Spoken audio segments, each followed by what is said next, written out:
For most of us, booking a flight is all about freedom, right? But what if I told you that for millions of people, that promise of freedom hits a solid brick wall before they even get to the airport? We're going to break down the huge gap between the right to fly and the incredibly frustrating reality for anyone who uses a heavy-powered wheelchair. This quote from Odelia-Ha, who wrote the source material, it gets right to the heart of it. Just think about that. Your ability to travel, to see your family, to do your job, it's all a roll of the dice. It all comes down to the whims of a particular airport on a particular day. It's a gamble, every single time. So we're not talking about a border on a map. This is something else entirely. It's an invisible border that's been built by the aviation industry itself. It's made of shaky policies, a lack of the right equipment, and honestly, a basic misunderstanding of what a person's wheelchair actually is. Now here's where it gets really wild. The right to accessible travel isn't just some nice idea or a suggestion. Nope, it is solidly baked into international law. Let's take a quick look at the rules that are supposed to make sure everyone can fly. I mean, look at this. You've got the UN, the International Civil Aviation Organization, the EU, the US. They all say the same thing. And these aren't just gentle nudges. These are serious legal frameworks. They guarantee mobility. They forbid discrimination. On paper, everything is sorted. That invisible border, it shouldn't even exist. Okay, so if the laws are so clear, what is going on? Well, this is where the promise on paper just completely falls apart when it hits the real world of the airport. And this isn't about a few slip-ups here and there. We're talking about a total systemic failure. This right here shows you the disconnect perfectly. The law promises freedom of movement. People get told, no, you can't fly. The law promises non-discrimination. You get a crazy mess of different rules depending on the airline. The law promises assistance. People get their essential, incredibly expensive wheelchairs broken, lost, or just left on the tarmac. And look, this isn't just a handful of stories. Check out this number.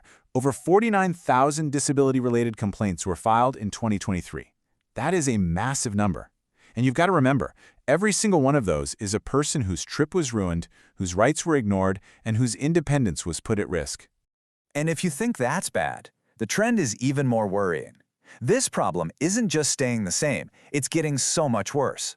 In the US, complaints jumped by 131% between 2019 and 2022, and 2023 was even higher. The system isn't just broken, it's actively getting worse. So why? What is going on here? Well, it boils down to four main things. First, there are no real binding rules for how to handle these heavy wheelchairs. Second, everyone just passes the buck. The airport blames the airline blames the ground crew. No one takes ownership. Third, planes are getting smaller, which means less space. And finally, and this is the big one, these wheelchairs, which are literally an extension of a person's body, get treated like annoying, oversized luggage. All right, so this system is a mess. We get it. But it's not hopeless. In fact, the source material lays out a really clear, doable plan to fix this. Let's walk through the 5 pillars that could actually tear down this invisible border for good. So what's the plan? Here it is. Number 1, a single global standard that everyone has to follow. 2, be transparent. Let's see which airports can do the job and which can't. 3, just use the technology that already exists. 4, this is crucial, redefine wheelchairs as the essential medical equipment they are. And 5, actually enforce the rules with real consequences. See how they all work together? Let's just hang on that 4th pillar for a second, because it's a total game changer. Calling a powered wheelchair essential medical equipment instead of baggage isn't just about changing words. It completely changes the legal responsibility. Suddenly, it's not about handling luggage anymore. It's about a duty of care for a device that is, for all intents and purposes, a part of the person traveling. And that really is the bottom line here. The technology to lift heavy equipment exists. We know how to handle delicate, important devices. This isn't a tech problem. It's a priorities problem. It comes down to a choice by the industry about what and who they're willing to invest in. So how do we finally fix this? It's all about one last, major shift in how we think about this. It's time to stop seeing people with disabilities as a problem to be dealt with and start seeing them as the customers they are. This quote just nails it.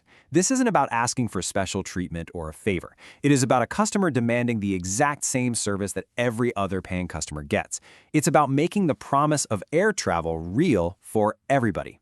Which leaves us with this question. The laws are on the books, the technology is sitting there ready to be used, a clear 5-step plan has been laid out. The problem isn't that we don't have solutions, the problem is a lack of action.